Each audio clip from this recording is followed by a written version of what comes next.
Hello friends, good morning. ಬೆಳಗ್ಗೆ ಎದ್ದ ತಕ್ಷಣ ಗಿಡಗಳು ಹಸಿರು ಎಲ್ಲ ನೋಡಿದ್ರೆ ಪಾಸಿಟಿವ್ ವೈಬ್ಸ್ ಬರುತ್ತೆ.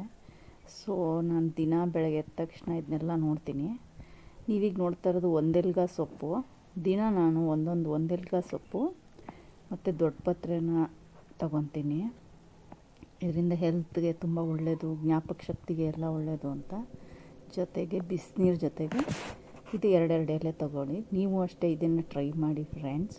ನಾನಿವತ್ತು ಬ್ರೇಕ್ಫಾಸ್ಟು ರವಾ ಇಡ್ಲಿ ಮಿಕ್ಸ್ ತೊಗೊಂಡಿದ್ದೀನಿ, ಇನ್ಸ್ಟೆಂಟ್ ಸ್ವಸ್ತಿಕ್ದು. ನಾನು ಟ್ರೈ ಮಾಡಿದ್ದೀನಿ, ಇದು ತುಂಬ ಚೆನ್ನಾಗಿ ಬರುತ್ತೆ. ಇದು ಬೈ ಒನ್ ಗೆಟ್ ಒನ್ ಇದೆ ನೋಡಿ. ಫಸ್ಟು ಒಂದು ಪ್ಯಾಕ್ ಫುಲ್ಲು ಹಾಕ್ಕೊಂಡಿದ್ದೀನಿ. ಇದಕ್ಕೆ 3 ಕಪ್ಪಷ್ಟು ಮೊಸರನ್ನ ಹಾಕ್ಕೊಬೇಕು. ಆಮೇಲೆ ಚೆನ್ನಾಗಿ ಮಿಕ್ಸ್ ಮಾಡಿ ನೆನೆಯೋಕ್ಕೆ ಇಡಬೇಕು.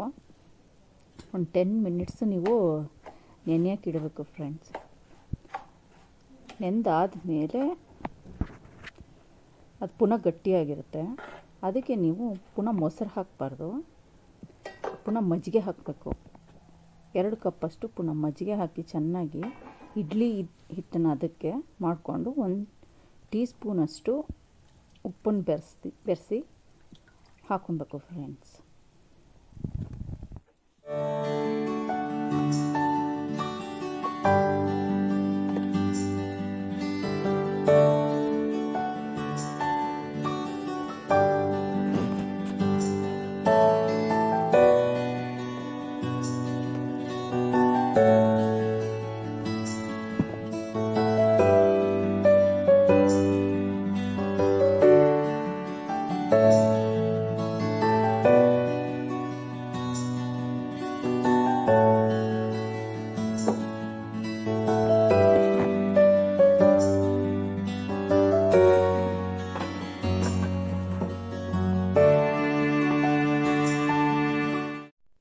ನೋಡಿ, ಇವಾಗ ಇಡ್ಲಿ ಆಗಿದೆ.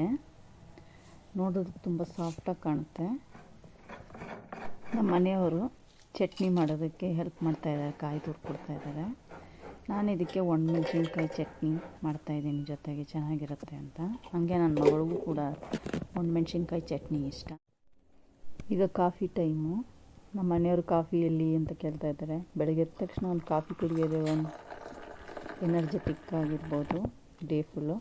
ಸೊ ನಾನು ನಮ್ಮ ಮನೆಯವರು ಬಿಸಿಯಾಗಿ ಕಾಫಿ ಜೊತೆಗೆ 2 ಸನ್ಫೀಸ್ಟ್ ಬಿಸ್ಕೆಟ್ನ ತಗೋತೀವಿ. ನೋಡಿ ಫ್ರೆಂಡ್ಸ್, ನನ್ನ ಮಕ್ಕಳಿಗೆ ಟೈಮ್ ಆಯಿತು, ಸೊ ಅವ್ರಿಗೆ ಬ್ರೇಕ್ಫಾಸ್ಟ್ ಕೊಡ್ತಾಯಿದ್ದೀನಿ. ನನ್ನ ಮಗಳು ತೋರಿಸ್ತಾ ಇದ್ದಾಳೆ ಎಷ್ಟು ಸಾಫ್ಟಾಗಿ ಆಗಿದೆ ರವೆ ಇಡ್ಲಿ ಅಂತ. ನೋಡಿ, ತುಂಬ ಚೆನ್ನಾಗಾಗುತ್ತೆ. ನೀವು ಟ್ರೈ ಮಾಡಿ ಫ್ರೆಂಡ್ಸ್.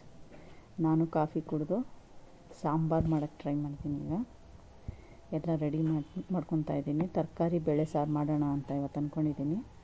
ತರಕಾರಿ ಕಟ್ ಮಾಡಿ ತರಕಾರಿ ಬೇಳೆ ಸಾರು ಮಾಡಿ ಇವತ್ತೊಂದು ನಾನು ಮುಗಿಸ್ತಾ ಇದ್ದೀನಿ ಫ್ರೆಂಡ್ಸ್.